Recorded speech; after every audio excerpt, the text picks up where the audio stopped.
and get ready to start tweeting, because we have to connect. We can't do it ourselves. I think for too long we think we can do it ourselves. No, this is not the time for that. I'm permitting you to tweet. I'm permitting you to have Snapchat, whatever you want to do in real time, so that at the end of the day we will have something. And after my panel members, I want something concrete. One single important message that we will conclude with today, that all of you will tweet at the end of this session, or Facebook, whatever you want to do with it, and you continue that tomorrow.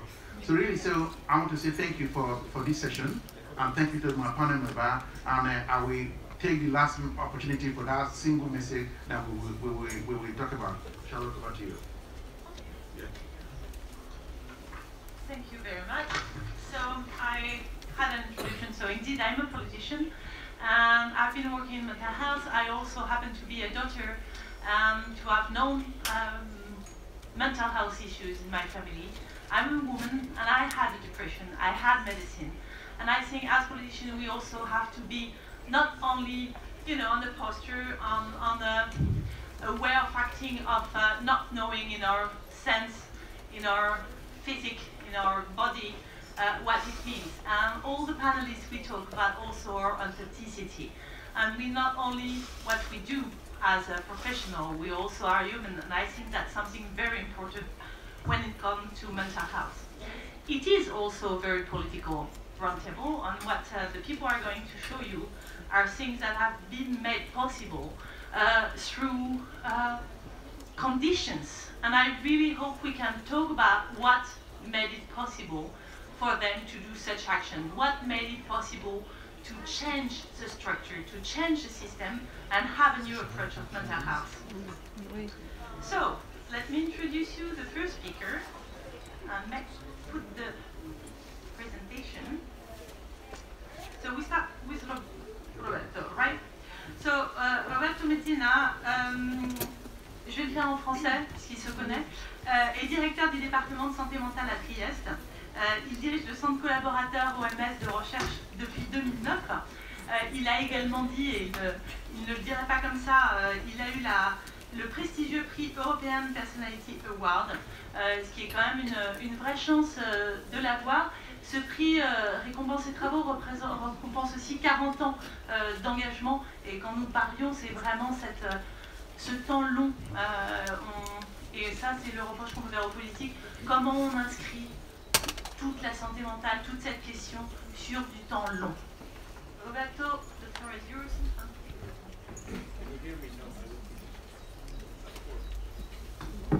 Okay, thank you very much. Well, I prepared the presentation, but I think after hearing so many words today, just in the morning and the first part of the afternoon, I decided not to use the slides, so the slides can be available, but to reflect on what I heard, because I think that we are in a serious risk to be invaded and overwhelmed by words that don't correspond to practices, don't correspond to real changes. So I would like to underline that we are not only in a scientific field, as the WHO presentation, for instance, today has highlighted, but also in a political field. Mental health, as I heard today, and I completely agree, mental health is also a political field. We have to fight for changes, and we have to try to translate words in practices, and particularly looking at the paradigm shift. So I think that starting from our position in Italy, we are in a way a little bit satisfied with what happened in 40 years. This year we celebrate 40 years of Law 180, the revolutionary law that closed psychiatric hospital. In the reality, it took 20 years after the law to close the hospitals everywhere. But I was particularly lucky because I'm based in Trieste. I worked for 40 years in Trieste, and currently I have the honor to be the Director of Services for some years. And I think we have seen some of the changes that can be done on one end, and also the huge work that should be done for the future, because nothing is achieved.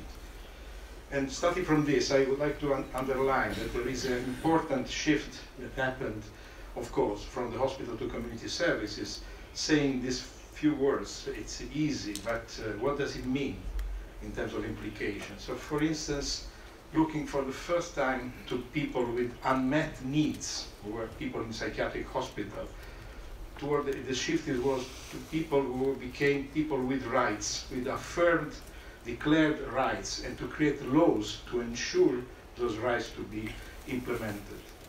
The second was looking at needs today in a modern way. We can say the social determinants of health or mental health must be tackled, must be met. So we have to look at the way that people live in the community, the quality of life. And for an example, we created this recently in our region in the last 15 years, this system of personal budgets of care that look at the person as the protagonist of care and defines objectives, and creating a system around the person to fulfill these aims with the contribution of NGOs in the ordinary daily life, day to day. The shift is from hospitalization to hospitality. Hospitalization is related to inpatients, inmates, and hospitality is related to people who are guests in the services. There are hosts, hosted by services, like in the community mental health centers, for instance, with open door. They can come in and out, but they live in their homes, and they can use the services. They are guests when they are in crisis. They can have beds there, and this is what we put into reality in the region. But it's not the reality in Italy. So in Italy, you have outpatient services. Another shift is from the monologue of psychiatry and of the psychiatrist as a figure with power, which is related, as Basaglia said, to a judgment of diversity over the people with mental health problems, to a concept of listening and dialoguing. The open dialogue, which is now a new fashion for somehow, but it's a great inspiration for all of us, taking into serious consideration that therapy is done through dialoguing with people, opening the dialogue and creating trusty relationships with people.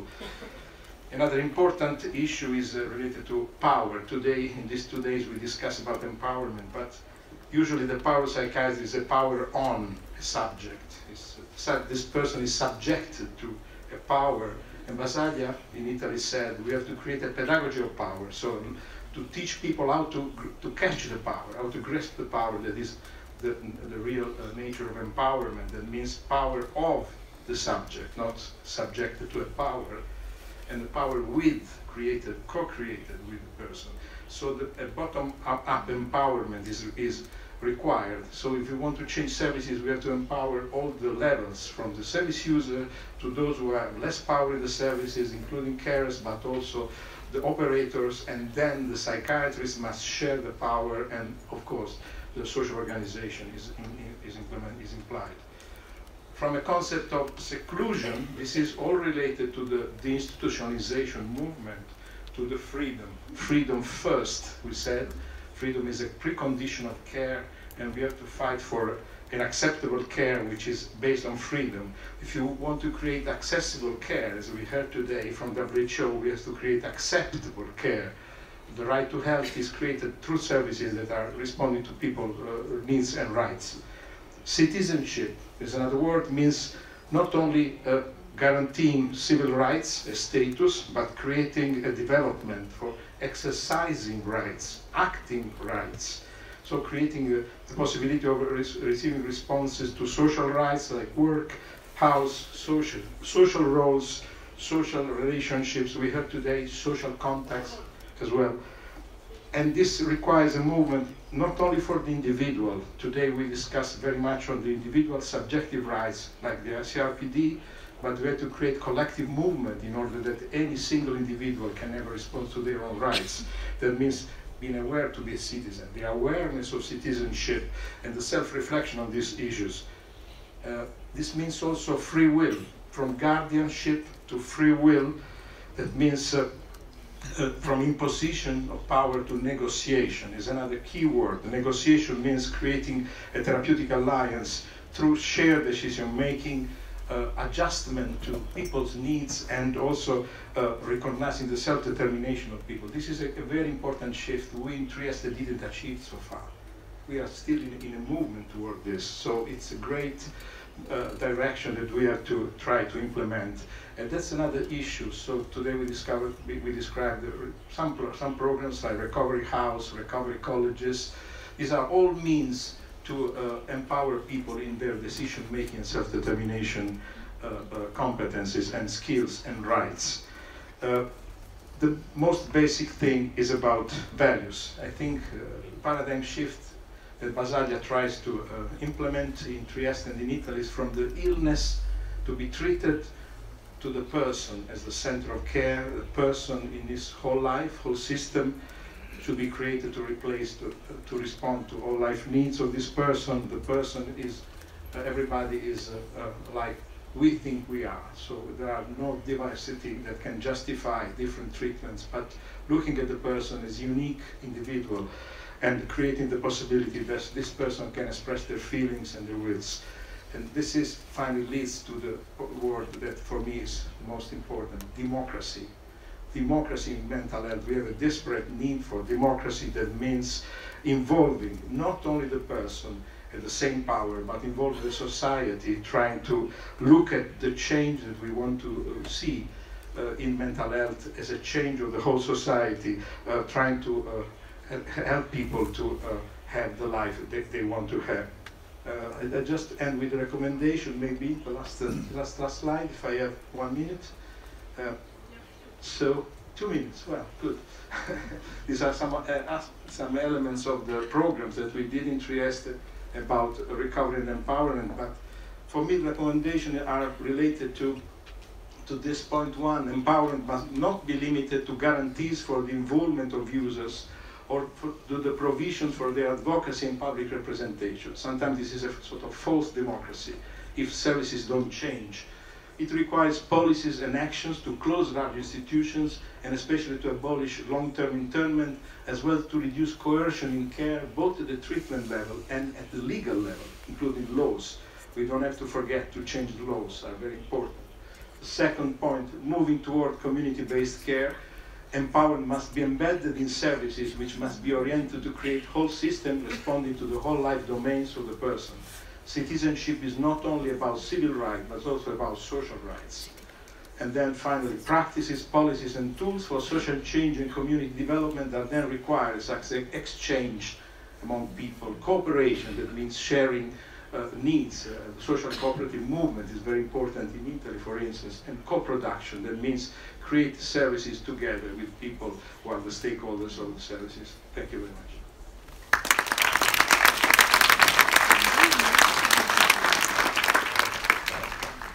Thank you very much. Our next speaker is José Miguel Caldas de Almeida, and he's professor of psychiatry and mental health in the University NOVA of Lisbonne. He also led the mental health program in Pan-Americas for WHO, Americas region, and he is leader of the EU Joint Action on Mental Health and Well-being. Gabriel told me he taught you everything.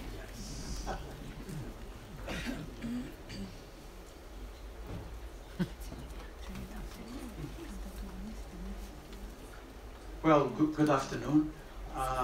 My slides are in French, if they appear. I hope so. Okay.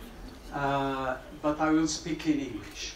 So, in the last decade, significant changes took place in Europe, and mental health reforms were developed that really contributed to empower persons with mental health problems.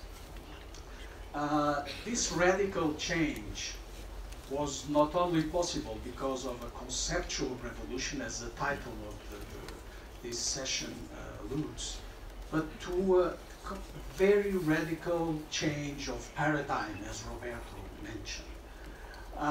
This change of paradigm, the next please, okay. You can see the moving from hospital to community, paternalistic care to recovery-oriented approach, care to passive patients to collaborative care with people who participate in care. But this change is not completed, very far from being completed. Even in Europe, and I have to say that we should be very proud of what we have done in this change of paradigm in Europe. Europe has a unique experience in this process, and I worked in many other countries, and in many of them the experience from Europe as seen as a guidance, as an experience that they value much more than we do. But even in Europe, I just collaborated in the last few years in European projects, so I had to deeply study the situation in Europe. And in many places in Europe, we are very far from achieving this change of paradigm. So we have to look, in my view, which are the challenges that we face in this process so we can overcome these barriers. The next, please. And we have challenges in terms of principles, policy, law, organization of services, training, and research.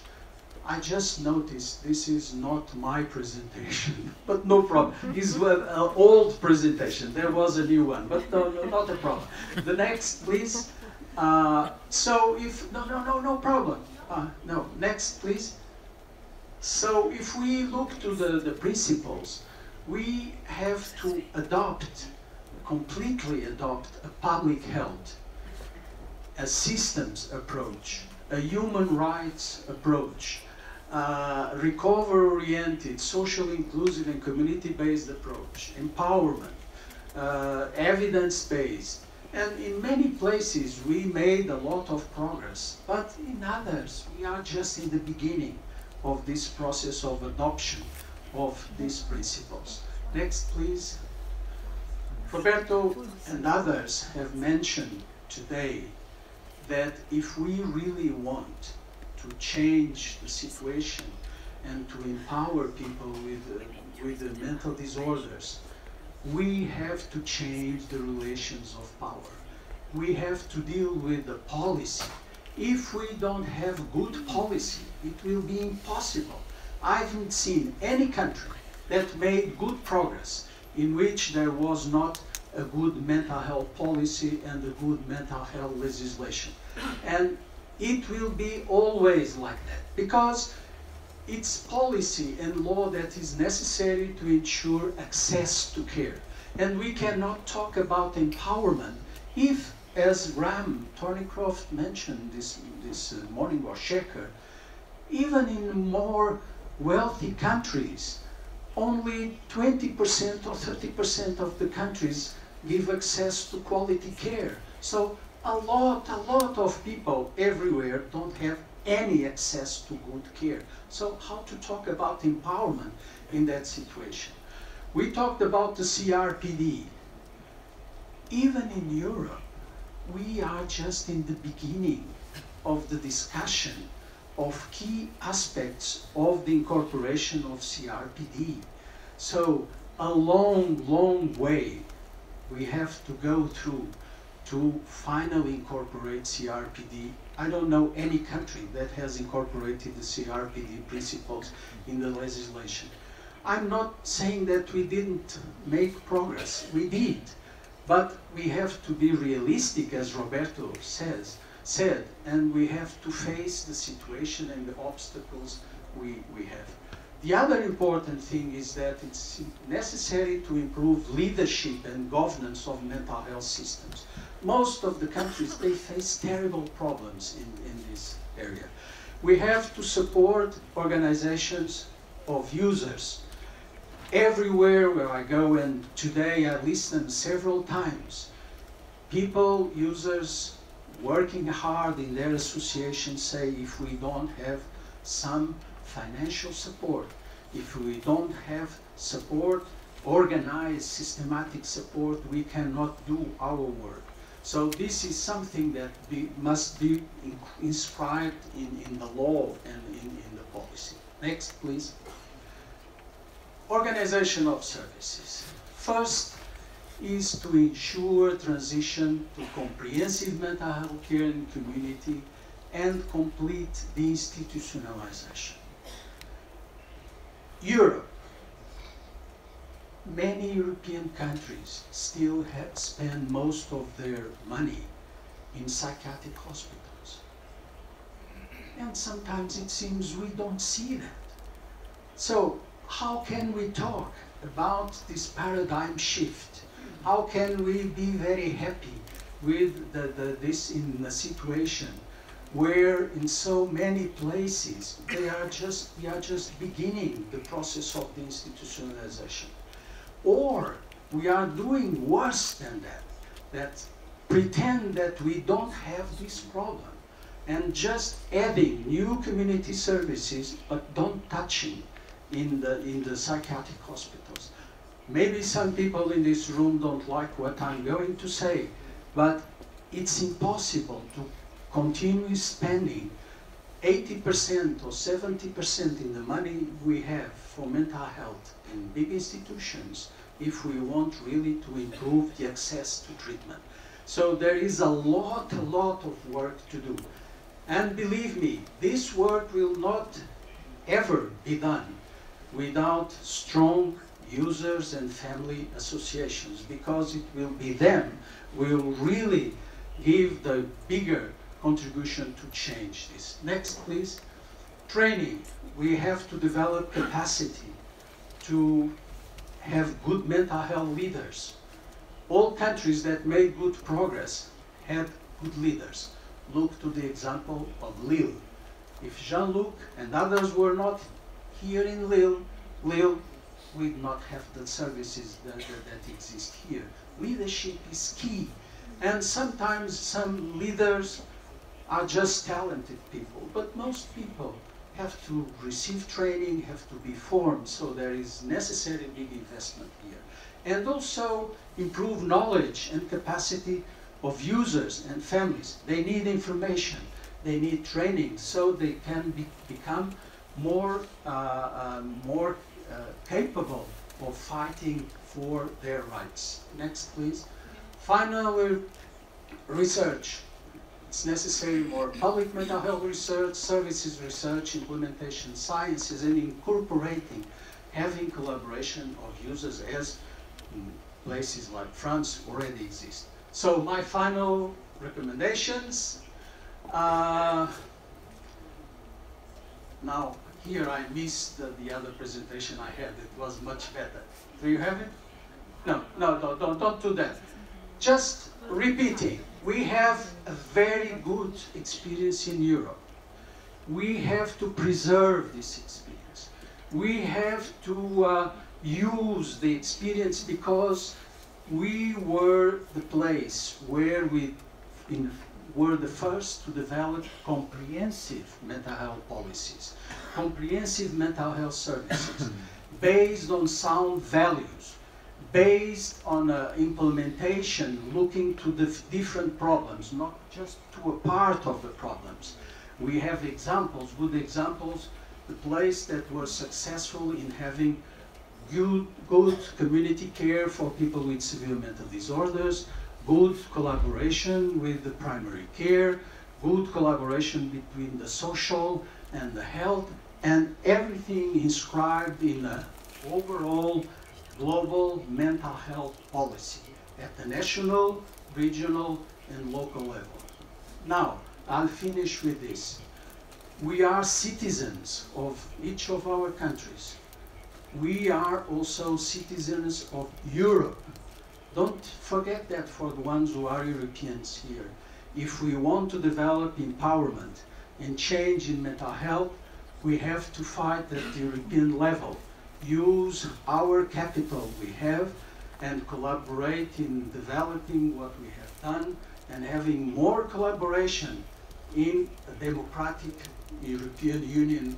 I believe we still can have in the future. Thank you.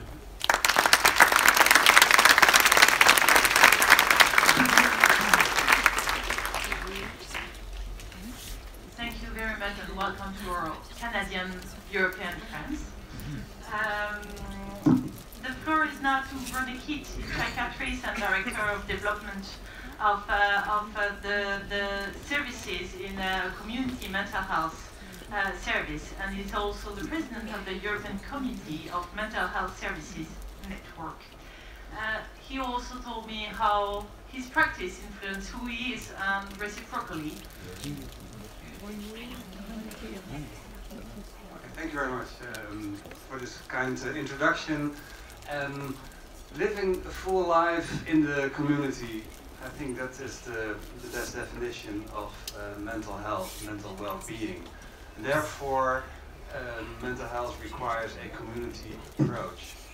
And what we looked at with our network that we founded 2.5 years ago, European Community Mental Health Service Providers Network, is what role can we play as mental health services to promote well-being of citizens in the community.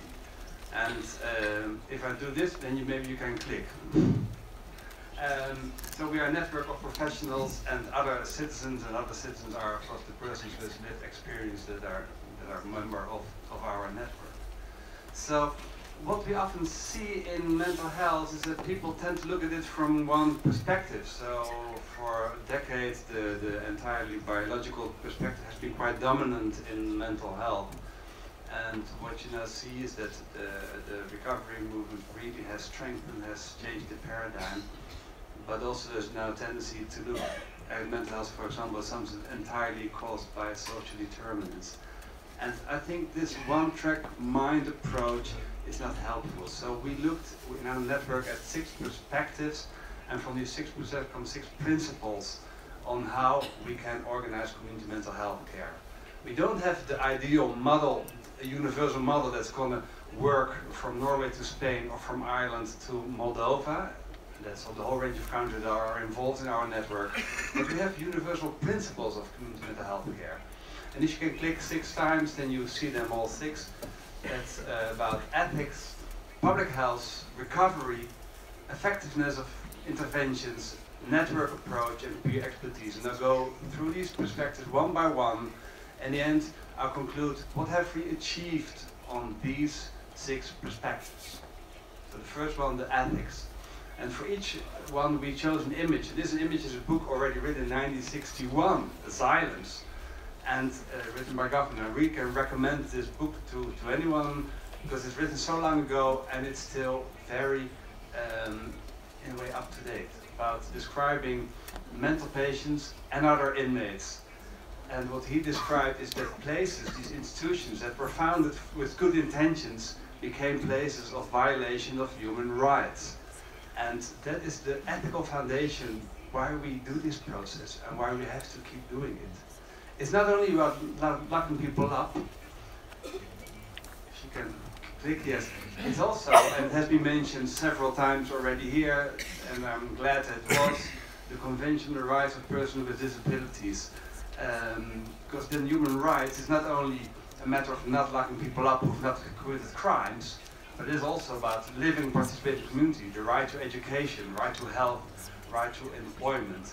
And if you look at these things, the ethical foundation of what we do, then we see that, well, we're still not doing very well regarding human rights. And I totally agree with what Jose Miguel said, this really should be part of legislation.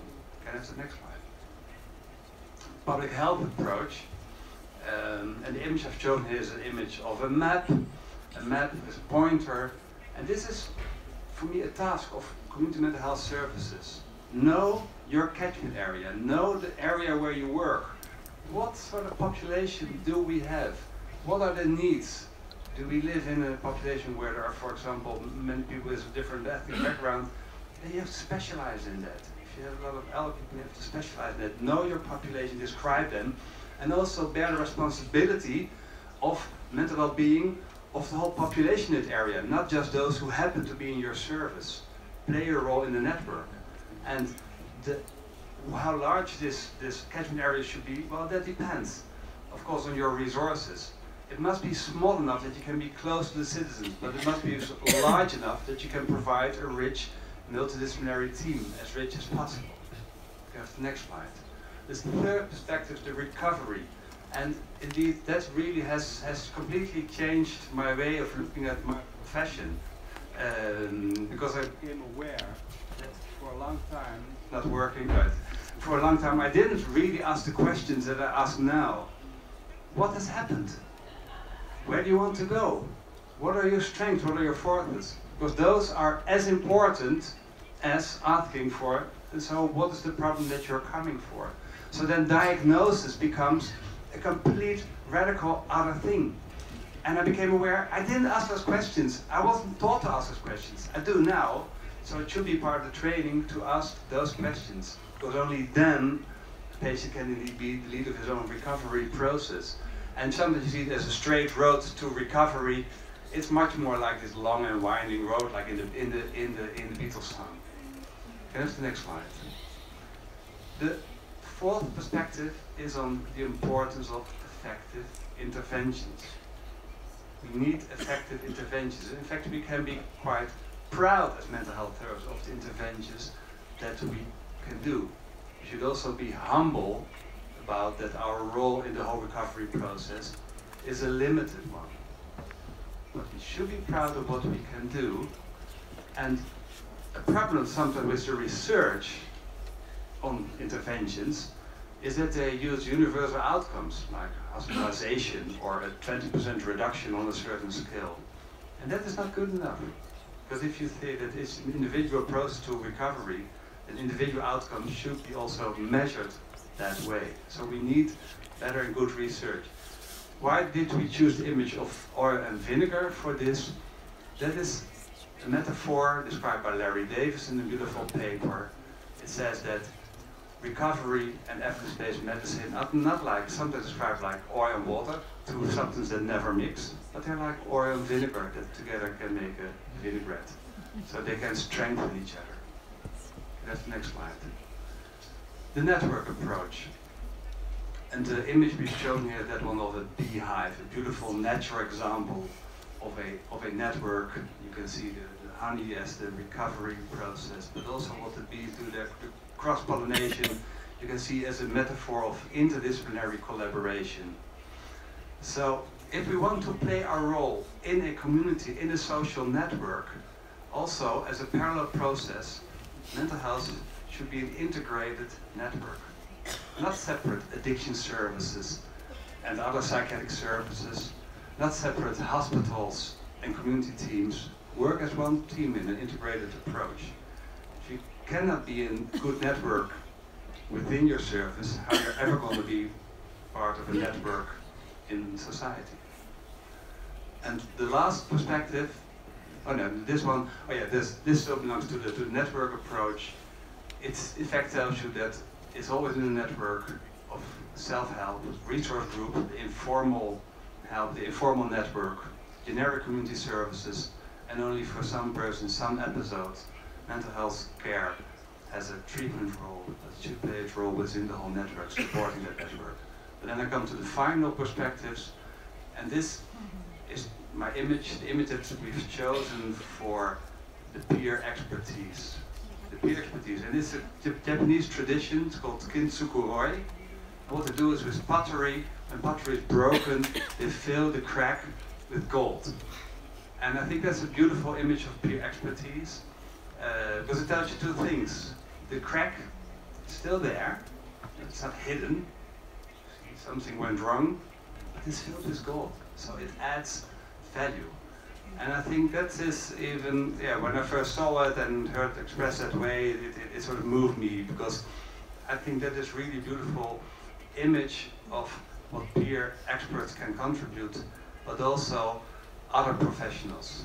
Talking for myself, I had a sister with a psychotic disorder, I've had depressions myself, and this type of disclosure are not usual for professionals.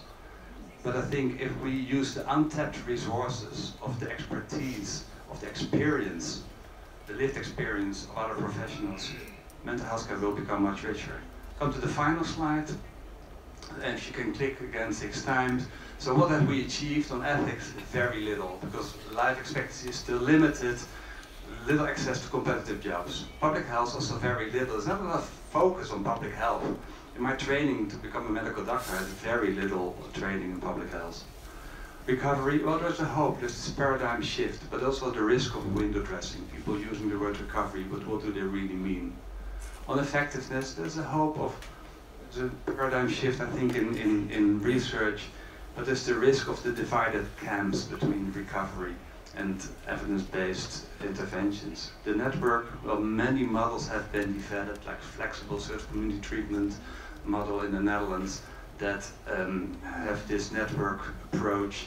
but there's very little connection beyond the mental health care. The peer expertise, well, there's the hope that this is now their domain of expertise. We have scientific knowledge, we have practice experience, and now we have our own experience that can make our profession so much richer. Can I have the last slide? Oh, I thought there was the recommendation, but they dropped out of this this one. Well, my main, I'll give you two recommendations. First of all, see every talk between a professional and a client as a conversation between two experts. Don't abandon your own expertise, make it stronger. There's always a discussion of two experts. And the second recommendation is ethical choices underline what we do. Be aware of it and have moral debates on the ethical dilemmas that are part of our profession.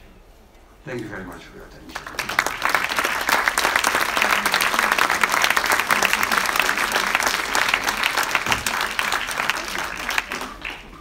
I think I've never had to moderate a table where speakers were so strict on the time. Thank you so much. Last but not least is Margaret Walker. She's General Secretary at the European Federation of Associations and Family of People with Mental Illness. You've been there for a short time, but you've been working with families for 15 years. So I'll let you.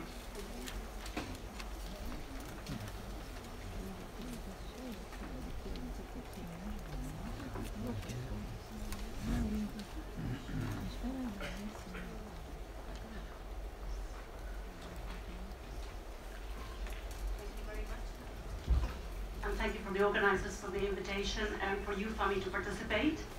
As Charles has indicated, I joined YouFami about 2 months ago, hence me sitting here because I need some help from my slides, as I have some statistics that I haven't quite memorized.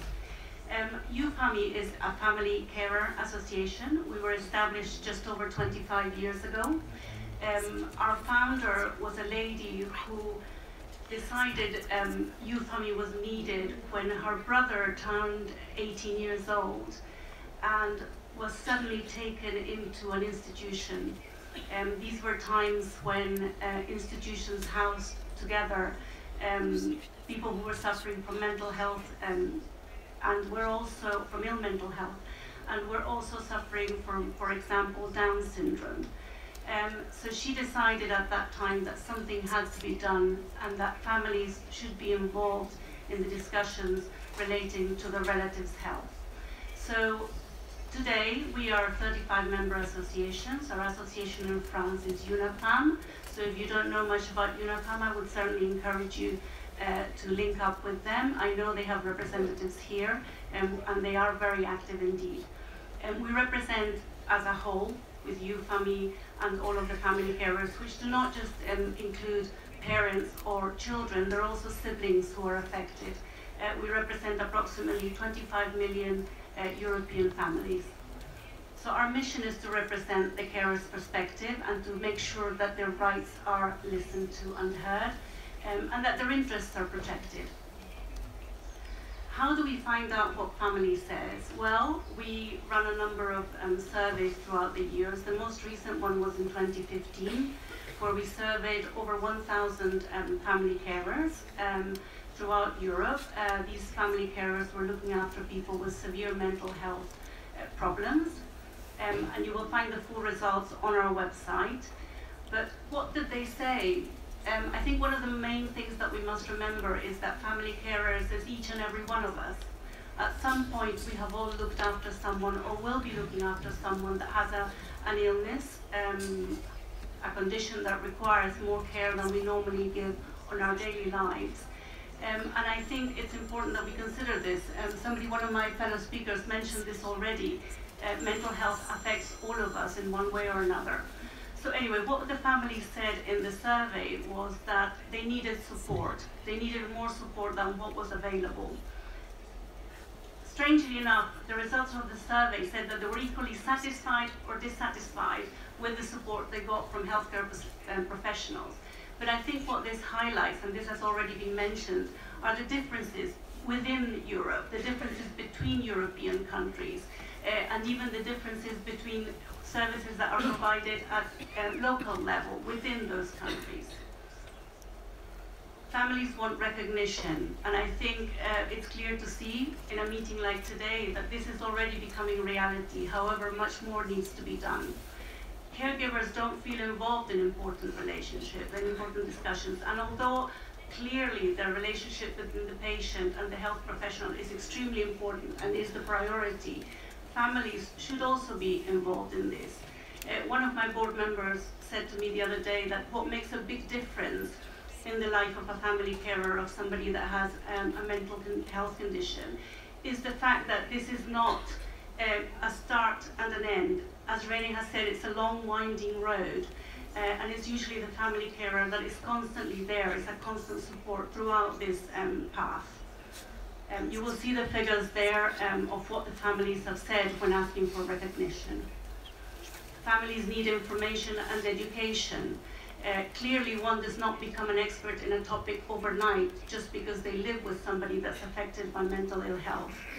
So they need essential information. They need to have access to the knowledge, to the information. They need to have informed, they need to be informed in order to help their relative make choices with regards to their health.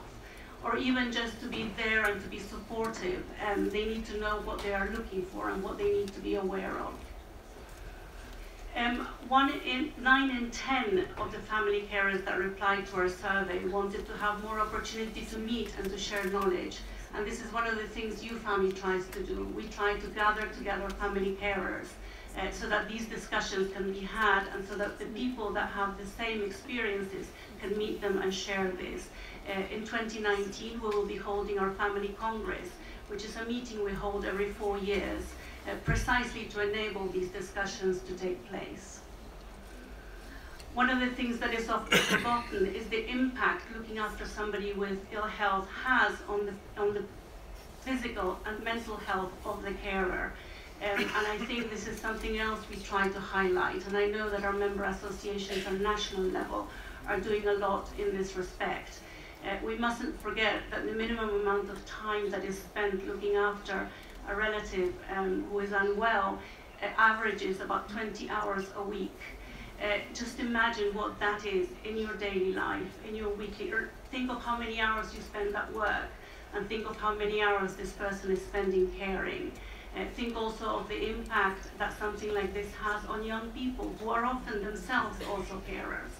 So again, we mustn't forget the worry and the stress that all this causes to the carer. As I've already said, caring can have a detrimental effect on our own health, and when the burden becomes too much, when we don't have the support that we need. At YouFamily, what we promote and we try to encourage is the Triangle of Care Alliance. We work as an umbrella organization at European level. We work with other European organizations. We work quite closely with the European Psychiatric Association, for example. And one of the things that we happen to agree on is the fact that the triangle of care is very important and should be emphasized. This is the family carer being part of the careway path. So we have the patient, we have obviously the healthcare professionals, and we have the families.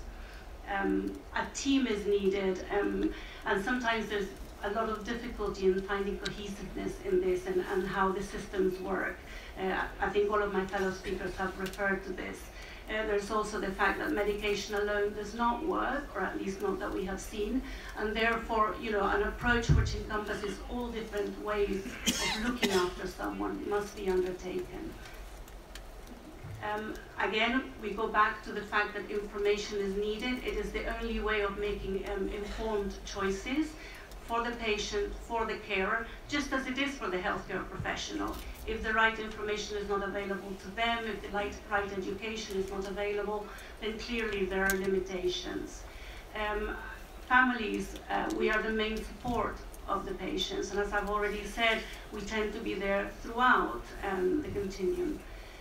We want to be part of the care teams, and we also want to be able to call for assistance if assistance is needed. I think one of the things that is sometimes forgotten is the fact that caring should be a choice. We shouldn't have to spend 20, 30, 40 hours looking after someone. We need to be able to step back a little if we need to look after ourselves in that time. And in many countries, this is just not an option. There isn't the support there. At the end of this year, we will be starting some work on a new project which will look at the actual cost of caring. So we will take the fact that 20 hours average a week are spent caring, and we will try and find out what does that mean in cost terms. For example, when you look at young carers, the time they're spending out of education has an impact on how much they will earn in the future probably, and that should be quantified somehow. So we feel the triangle of care approach contributes to family well-being, to the well-being of the whole of the family, not just the patient, but also the carers. And it helps prevent relapse as well, if we can make sure that there is appropriate care in place for everyone, or appropriate help in place and support in place. So I think I'm running out of time. So just to remind you that over 93% of family carers said they would like to have additional support. So please don't forget that, that is very important. 8 out of 9 want support of the kind family carer associations offer. So again, please look at UNAFAM and the work that they do and support them if you can, work with them in what you do every day. So just to summarize, there are 3 things that I would like to emphasize. They have all been mentioned one way or another by all the speakers, but I would like to highlight, however, the following. Families must be involved in all decision making. That is hugely important. Family carers must have all the necessary information, not just the basics that are given in 2 minutes, but just to be constantly kept up to date with everything. And again, we would encourage the use of the triangle of care as a way of moving forward. Thank you very much.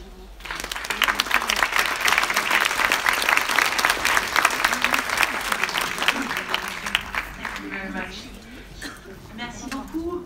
On se proposait avec le président de laisser la parole à la salle, avec peut-être justement une attention à une alternance de genre dans les questions, mais aussi de parole des usagers et des professionnels pour que chacun ait sa place. Et quelque part, par rapport aux enjeux politiques qui ont été présentés par chacun, et par rapport à l'enjeu de sortir avec quelque chose d'enthousiasmant, quel serait finalement le message de plaidoyer collectif, l'alliance que nous pourrions faire, usagers, politiques, chercheurs, soignants, au sortir de ces journées? Comment on porte quelque chose commun, un message commun, un consensus qu'on peut répéter dans toutes nos instances, du niveau le plus local au niveau le plus national, international, avec les enjeux d'Europe? Comment on fait alliance sur ces questions? Je vous laisse la parole.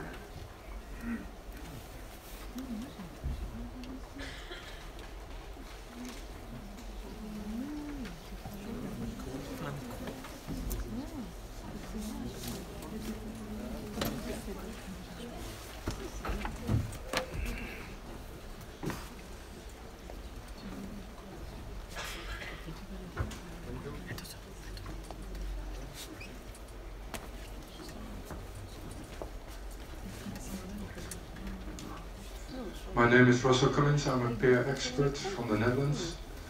I'll try to speak slowly. I can do it in French, but then it's not understandable for everyone.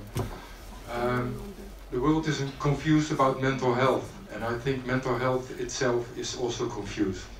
Why? We are the empathic hand that wants to heal people who are suffering. And on the other hand, we have the power behind our back to estrange people from their body, their mind, physically, mentally, every way. The world is afraid of this almost unprecedented power in one hand. Should it not be separated? Just a question. If it's okay for you, maybe we take 3 or 4 questions and then we give the floor.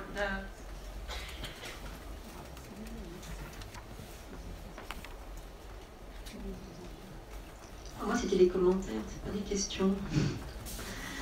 Alors, je vais essayer d'être bref, mais c'est pas évident parce que j'ai griffonné pas mal de trucs. En France, je pars de là. Moi, je suis côté patient et je milite aux côtés de soignants, aux côtés de médecins, etc. pour des convergences pour être efficaces en fait et pour sauver ce qui reste de notre beau service public, c'est-à-dire une médecine pour tous, quel que soit son niveau de vie, etc. auquel je suis attachée. Voilà, on a parlé effectivement, monsieur d'Italie, voilà, ce qui est intéressant, on est envahi par des mots qui ne correspondent pas à la réalité, c'est tout à fait ça. Enfin, aujourd'hui, je vois ça dans les différents poids santé qui s'accumulent depuis 1997 et 2015-2016, la Touraine et la récente. Cette forme de perversion du sens que voilà, au moyen d'une rhétorique, je dirais, menteuse et cynique. C'est vrai que j'aime entendre le mot politique ici, il revient souvent, clinique et politique, je pense au droit, à la loi, les droits qui ne sont pas respectés, la loi qui est garant du cadre. Sans la loi, c'est le Far West. Et c'est ce qui se passe parfois, et souvent d'ailleurs. Le mot hospitalité est arrivé, merci. Le mot hospitalité, accueil sont arrivés. Démocratie contre démocratie fausse.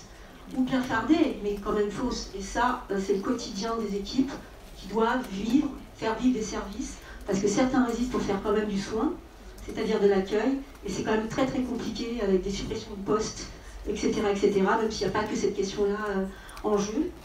Ensuite, moi je dirais, mais la médecine, mais comme le soin psychique, c'est une obligation de moyens. Pour moi, il n'y a pas à négocier. Obligation de moyens. Et on ne les a pas. Et ça devrait être inscrit dans la loi. Obligation de moyens. Et revenir. Sinon, Asylum, bah, écoutez, moi je fais aussi partie d'un réseau européen pour une santé mentale démocratique. Nous étions présents à Manchester l'année dernière. Et c'est vrai que nous sommes sortis de là extrêmement enthousiastes. Voilà, d'écouter tout ce qui se disait, qui venait de partout dans le monde. C'était formidable l'année dernière à Manchester. Oui, une psychiatrie respectueuse des singularités et qui permettrait une pluralité des approches. Aujourd'hui, on en est loin en France. Hein, c'est quand même assez ciblé, vous le savez bien. Donc, je ne vais pas revenir là-dessus, tout le monde est un peu au courant. Mais enfin bon, l'idéal, ce serait quand même de pouvoir offrir de multiples types de soins parce que nous sommes assez différents tous les uns des autres. Et il faut pouvoir répondre à ce type de singularité. Oui, alors je vais revenir sur une médecine ou un soin psychique accessible à tous. Quand on voit aujourd'hui les CNP fusionnés, les CNPP fusionnés ou être délocalisés très très loin des lieux d'habitation des personnes. Oui, on est plus dans le secteur et ça fait très longtemps. De toute façon, il n'a jamais été ce qu'il aurait dû être. Mais la question du territoire aujourd'hui qui gère 300 à 400 000 personnes et vu que le secteur était censé être offert pour une population beaucoup plus restreinte de 70 000 personnes maximum, moi ça me pose un problème cette question du territoire. Et également du point de vue patient, parce que là, je vous parle même de la pédopsie. Alors ça a commencé par le démantèlement, mais à achever de la pédopsychiatrie en France. Vous avez des familles dont un des conjoints, lorsque c'est possible, arrête de travailler pour s'occuper des enfants, parce que les enfants ne sont plus accueillis. Et quand c'est des mères ou des pères célibataires, je ne vous raconte pas l'espèce de carnage familial, social autour, parce qu'il n'y a pas d'accueil de la souffrance de leurs enfants. Voilà, et là, il n'a pas été évoqué pendant cette journée la question de la formation. La formation des soignants, mais c'est peau de chagrin en psycho, à l'université, c'est gravissime en psychologie. C'est à croire qu'il n'y a plus de la transmission des anciens n'est plus possible. C'est-à-dire on a cassé, là vous nous parlez de Basabilla, c'est formidable, j'aime bien entendre ces choses-là, même si je trouve que ça ne correspond pas trop bien à ce qui s'est passé en France au niveau de l'antipsychiatrie. Que malheureusement là on vit une antipsychiatrie qui serait sûrement pas celle de Basabilla, qui mettait des structures alternatives en place dans la cité. Cela dit, voilà. Et la formation des internes en psychiatrie qui se résume à la pharmacopée habituelle et pas, voilà, bon bref, une perte de la transmission. Et puis, voilà, pour le reste c'est tout. On va prendre une dernière remarque et redonner la parole. Deux dernières. Oui, moi je voulais dire que j'avais entendu parler beaucoup de stigmatisation et de déstigmatisation. Et là, la journée se termine et je suis vraiment triste et un peu en colère parce que j'entends des aidants ou des familles, des personnes qui ne se plaignent pas, mais se plaignent à juste titre vraisemblablement de la charge mais justement c'est ça, c'est le mot charge, c'est le mot on s'occupe de, on a besoin de temps pour nous, et ça me va vraiment loin parce que je me dis que passer 20 heures à s'occuper de son proche, Je dis non, parce que ce n'est pas s'occuper de son proche, en tout cas je l'espère, c'est aussi une relation qu'on a avec son proche. Et cette relation-là, elle est super précieuse et elle est enrichissante pour tout le monde. Alors si la famille s'occupe de nous, nous nous occupons aussi de notre famille.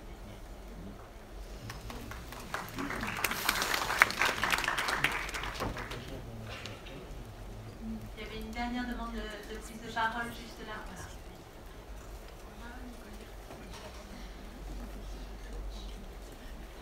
Allô oui.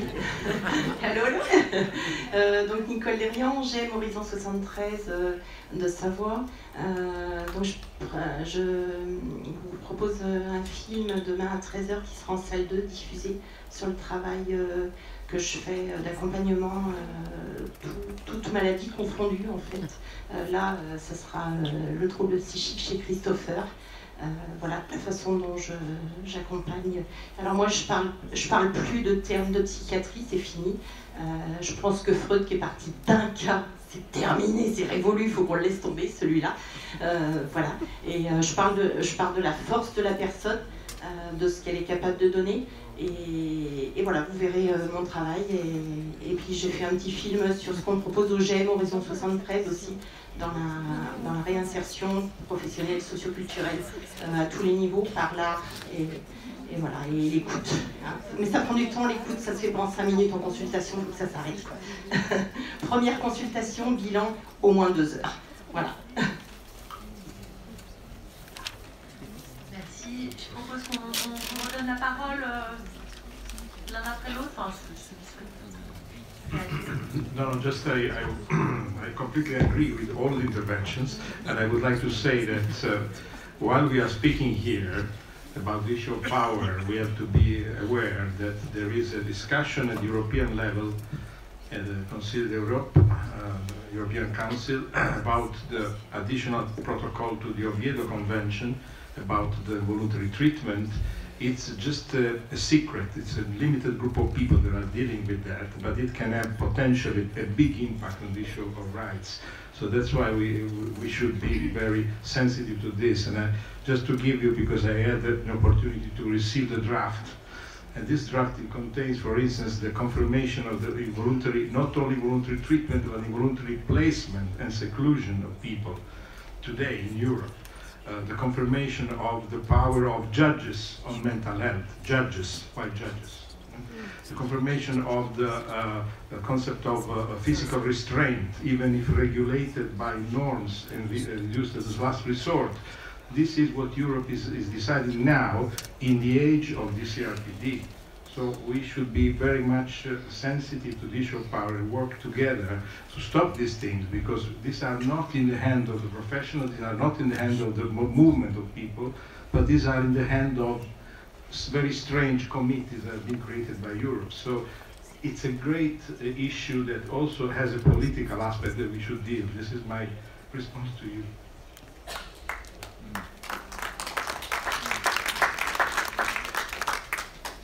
I would also like to express this, that as a psychiatrist, indeed, I do have this potential role that you mentioned as having a stick that can lead to coercion. And I think in any case that I apply it, and sometimes I do, I don't think there's something like good coercion that doesn't exist, but there are really tough ethical dilemmas, and so the moment that you apply some sort of coercion, it should always be part of a moral debate in a dialogue, and also the dialogue, if not possible at that moment, should later continue going back with the person to whom coercion was applied. How did you experience it? What was it? And what can we learn from this experience? So I think the moral debate should have a very central place in all our dealings. But you can simply say we never want to do coercion, and then I think if you take a good principle to the extreme, it may also end up in awful situations. So I think we should be aware of the harm we do why we do it and have a dialogue on it.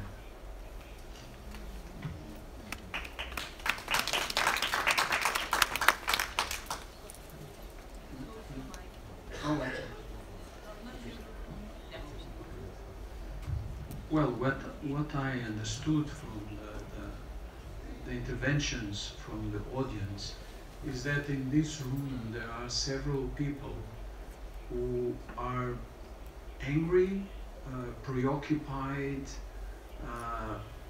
about how mental health and psychiatry is working nowadays. Families sometimes feel that they are abandoned, that they have to support a huge burden, and that society doesn't understand the burden they experience and has not been able to find ways of supporting them and developing policies and strategies that can solve this problem. That is becoming more and more serious because nowadays many people who have in their families relatives with mental disorders, they have to respond to many pressures because they have to work, they have to have many other activities, they live in places where they are not connected with a large family. So the problem of the families, as someone told, is in many places in my country is very, very serious. People who experience mental disorders have good reasons sometimes to feel that at the same time psychiatry is something that can help them, sometimes can also threaten them and even be involved in situations in which they are abused and they suffer. And if we will have more time, other sectors of the societies would say that they don't feel completely comfortable. I don't have the answer to all these situations and to all these dissatisfactions. What I know, and I think the problem of the CRPD and the problem of the rights and the problems of the involuntary treatment is a very good example of a field in which we desperately need debate. There are people defending different perspectives, and I'm talking, of course, of people in good faith, people who really want the best solutions for the people with mental disorders, but they have different perspectives. And they will always tend to have, because they come from different situations. What I think we miss is an open and systematic debate. And I think we all should assume the responsibility. And I talk as a psychiatrist. I think the psychiatrists and the professionals have not so far involved in the debate that will be necessary to develop. We have to establish bridges between the professionals, because the professionals, and I mean ones who are really preoccupied with these situations, they have their clinical experience and they know that there are some cases, as Graham Thornycroft mentioned this morning, that are very, very complex situations. And the good psychiatrist sometimes doesn't know what is the best solution. And we need that the world of the users and the world of the professionals try to establish this more debate, so one day we'll have better consensus than we have nowadays. I think the CRPD was a huge advance in many things, not only regarding these situations, but for instance, the Article 19, the right to live in community and so on. But we didn't debate enough. That is my recommendation.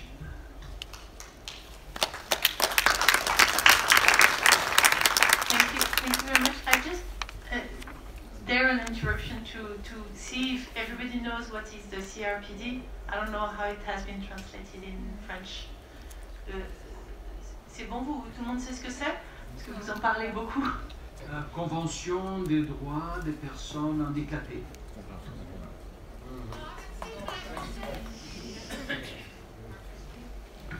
Thank you. And I think I will just echo what has been said. Clearly a lot needs to be done, more discussions need to be had. We all need to be involved, and we all need to take responsibility. We all need to do our bit. I would just like to pick up on one of the comments made by the lady who mentioned the positive aspects of being a family carer and how that must not be forgotten. And just to echo that, exactly, it is true, absolutely. And that was actually also mentioned in the survey responses that we got. I didn't mention it in my slides, but clearly there's a positive side to it. And there's a strengthening of the family ties that come with that.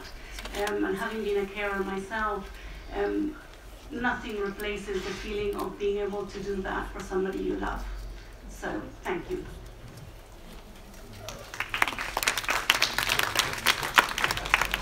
First of all, I want to say thank you to Charlotte for being an excellent moderator and the panel every time. Well, special thanks to all of you. I think you are the staff today. We've learned a lot. You know, I tried to write a few things. One of the things you said is that we are all humans. We need to be hopeful. We need dignity. We need to be empowered. And not enough is done, I think. So these are the kind of words we have used, we have captured them, we'll see what we can make about it. And our colleague there spoke about recovery and the recovery journey and the need for us to understand what it means. So thank you very much for that. And I want to thank all of you who have shared your personal experience in this public forum. So I want to thank for all of you. So thank you very, very, very much for doing that. Because it's a scary place. Well, you've been bold enough to help us, so really, I'm very grateful. And the organizers, well done. And I have to stop now because I think some of you need a coffee. How do you say thank you in French? Merci.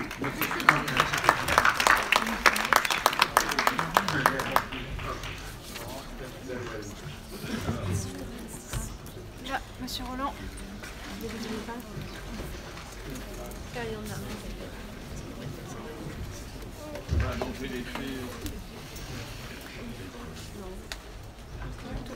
Non, il faut. On ne voit pas. Non, c'est là, c'est au monsieur. Le micro, s'il vous plaît. Est-ce que ton micro c'est bon. Oui, merci. Merci. Jean-Luc me confie une mission impossible qui est, alors que tout le monde a envie de partir, de dire encore quelques mots sur des choses qui ont déjà été dites X fois et en essayant, non pas de faire une synthèse, mais en tout cas de dire ce que je pense. Bon, moi je vous ai entendu toute la journée et clairement on est, je l'ai dit tout à l'heure, je vais forcément reprendre des mots qui ont été dits par les uns et par les autres, on est en plein changement de paradigme. Je ne reprends pas la liste des paradigmes, mais ça me paraît absolument évident. Et ça, c'est grâce à la prise de pouvoir par les patients usagers citoyens. Quand je dis patients usagers citoyens, c'est parce qu'on est tous à un moment donné patients face à face avec un soignant, usagers du système de santé mentale, et c'est vrai pour les familles en particulier, et qu'on reste toujours citoyen. Donc voilà, ça continue à me parler, ce terme patient usagers citoyens, et c'est ce que j'ai entendu toute la journée. Patients usagers citoyens qui veulent décider de leur vie. Ça peut paraître incroyable dans un monde où jusqu'à présent les patients étaient quand même particulièrement infantilisés et où les soignants étaient particulièrement paternalistes, les soignants et les élus, et je suis l'un et l'autre, donc je me sens parfaitement concerné par cette réflexion sur comment on a fait jusqu'à présent, comment on a fait pour faire sans. Je siège au Conseil national de lutte contre les exclusions, et il y a un 8e collège des usagers de la rue, et eux ils disent, ils sont plus brutaux encore, ils disent tout ce que vous faites sans nous, vous le faites contre nous. Vous ne faites pas, voilà, c'est pas simplement pas adapté, non, vous le faites contre nous. Et je crois que vraiment, il faut entendre ça. Donc, patients et usagers citoyens, ils veulent quoi? Ils veulent juste décider de leur vie comme tout le monde, c'est-à-dire vivre en citoyen. Et du coup, vivre en citoyen, c'est juste une question politique. C'était José qui, dans un atelier, disait moi, ce que je veux, c'est réussir ma vie. Ça paraît démesuré comme ambition, et puis finalement, c'est juste normal. La question est de savoir comment nous, les autres, ceux qui ont la chance de ne pas être souffrant de troubles psychiques peuvent les aider. Pour moi, il y a alors évidemment deux grandes catégories et une alliance obligatoire entre ces deux grandes catégories. Les soignants, de façon large, et puis les élus, ceux qui ont, semble-t-il, le pouvoir de décider pour les autres. Et c'est cette alliance obligatoire, usagers, famille évidemment, soignants, élus, qu'on peut arriver, me semble-t-il, à faire changer les choses. On les a entendus tout au long de cette journée, qui se croisent, se suivent, échangent, s'entrecroisent. J'espère s'entendent, mais en tout cas, lorsqu'avec Jean-Luc, on a travaillé sur le référentiel des conseils locaux en santé mentale, qui repose sur un trépied obligatoire, usagers, soignants et élus locaux, on a eu cette conviction qu'il fallait que la parole des usagers, que cette manière de faire devait non seulement changer les pratiques des soignants, les pratiques des élus également, les organisations, mais également la loi. Et de fait, ça a contribué à changer la loi, et j'entends bien que la loi de modernisation du système de santé ne plaise pas à tout le monde, j'entends bien qu'elle présente de nombreuses difficultés, et que derrière les moyens ne soient pas à la hauteur des ambitions, je l'entends. N'empêche que l'inscription du Conseil local en santé mentale dans la loi, l'inscription du brevet territorial de santé mentale dans la loi, la réaffirmation des ambitions du secteur qui, je le rappelle, ont une obligation de prise en charge de l'ensemble de la santé mentale, bonne ou mauvaise, de toute une population sur un territoire, de la prévention jusqu'au rétablissement, ça me paraît des choses qui vont dans le bon sens. La primauté à la prévention également. Donc, la loi, elle n'est pas idéale, n'empêche que le travail que vous nous avez fait faire, et je parle du CCOMS, mais également d'élus santé publique et territoire, le travail que vous nous avez fait faire, vous, patients, usagers, citoyens, a incontestablement contribué à faire évoluer la loi, et me semble-t-il dans le bon sens. Alors pourquoi les élus locaux dans cette affaire? C'est pas inintéressant que cette table ronde ait été animée par Charlotte, présidente du réseau des villes santé OMS, que Jean-Luc me demande à moi, président d'élus santé publique et territoire, d'apporter quelques mots de synthèse ou de réflexion, comme vous voulez, demande donc à des élus de prendre cette place, que dans tous les ateliers ou presque, il y avait également un élu. Pourquoi est-ce que les élus, qu'est-ce que les élus ont à faire là-dedans? Ben, simplement, on a essayé de faire vivre la société. Voilà, c'est pas tout simple, c'est une ambition assez folle, et de faire valoir les valeurs de la cité, qui sont, faut-il le répéter, la liberté, la liberté du choix de vie, la liberté de son traitement, la liberté de la temporalité dans laquelle on s'inscrit. C'est l'égalité des droits, et ça a été largement évoqué, les droits et le pouvoir de la loi.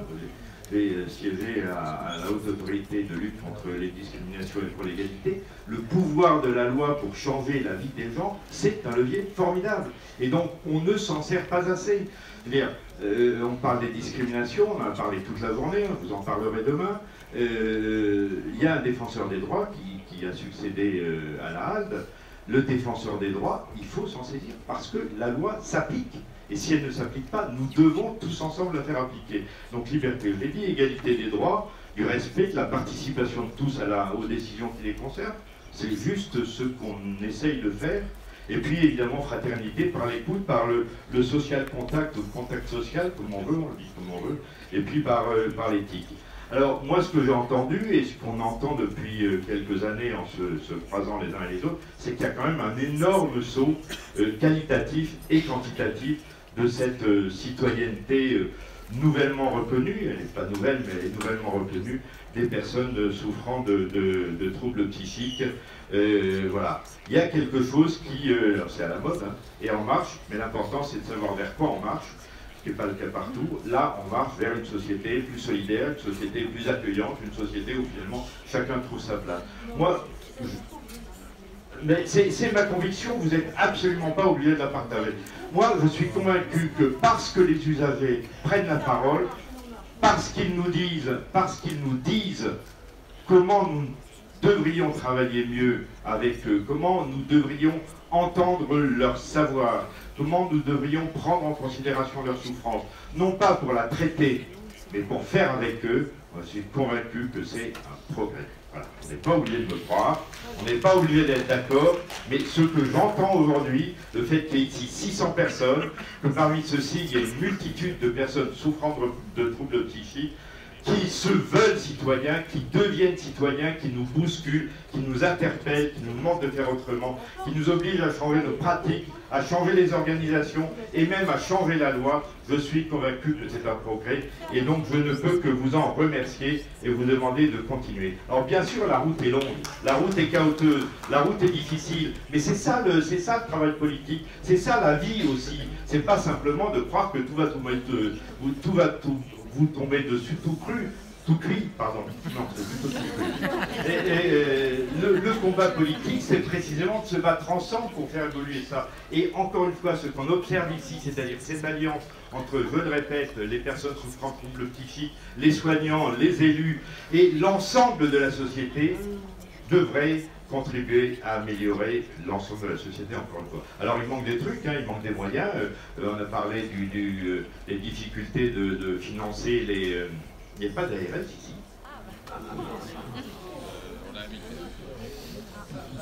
Et ben voilà.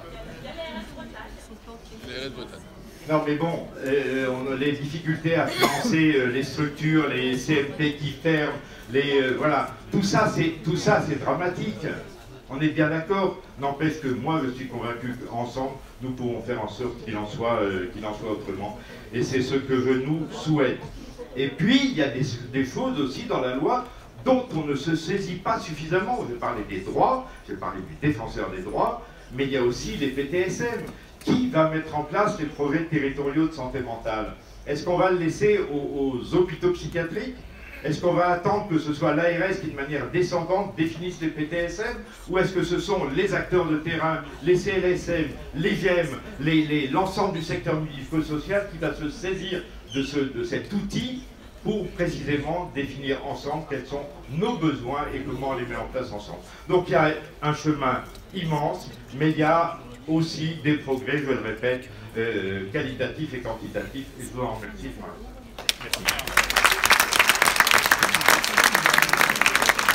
Merci. La conclusion est faite. Je ne vais pas aller plus loin. Je rappelle, demain matin, 9h moins le quart, tous avec votre mobile pour faire la e-santé mentale. Donc il y a des murs qui vont s'allumer un peu partout. Je rappelle aussi que maintenant, à 17h30, il y a une conférence, 5 personnes, des historiens, des psychanalystes, sur Marco de Corpoliada, qui est quelqu'un qui a découvert le schizomètre, mesurer la schizométrie, la schizophrénie. Et ça, c'est à la maison, c'est au centre collaborateur OMS qui est à 100 mètres d'ici, dans l'atelier en bas. Donc ceux qui veulent aller voir Marco, vont voir Marco, c'est un message essentiel. Pour demain, on continue, donc bonne soirée à tous, profitez de l'île ensemble, de manière festive, et puis à demain donc. Juste une petite communication informelle pour tous les pères qui viennent du monde entier. Rendez-vous ici en bas pour faire de la vraie relation après cette journée très, très instructive et constructive, ceux qui n'iront peut-être pas à d'autres conférences ou repas, etc. Puisque vous restez à Lille, donc nous passerons un moment ensemble. Si vous le souhaitez, rendez-vous en bas. Merci.